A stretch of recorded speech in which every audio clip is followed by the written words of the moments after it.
simpleng selebrasyon pero talaga namang nakakataba ng puso at nag-uumapaw sa kaligayahan.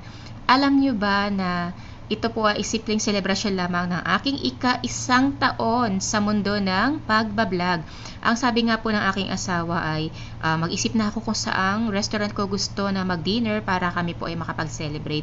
Pero ang sabi ko naman ay simpleng selebrasyon na lang dito sa aming bahay at kami po ay mag-iihaw na lamang. Kasama dapat dito ang aking beshi, pero yun nga lang po, sa di inaasahang pangyayari ay masama po yung kanya pakiramdam. Kaya kahit naman na marinate na namin lahat yung mga meat ay tinuloy pa rin namin at inihaw na lang din namin lahat. At syempre, i-share ko po yung iba sa aking beshi.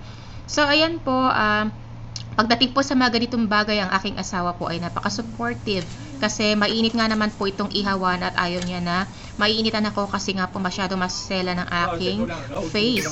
So ayan, syempre habang nakipagkwentuhan siya, sasayawan natin ang aking mga inihaw cherries.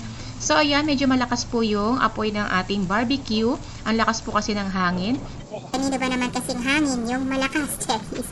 So kung makikita ninyo, tinutulak ako ng aking asawa palayo kasi nga po masyado daw pong mainit at malakas po yung apoy dahil po sa lakas ng hangin.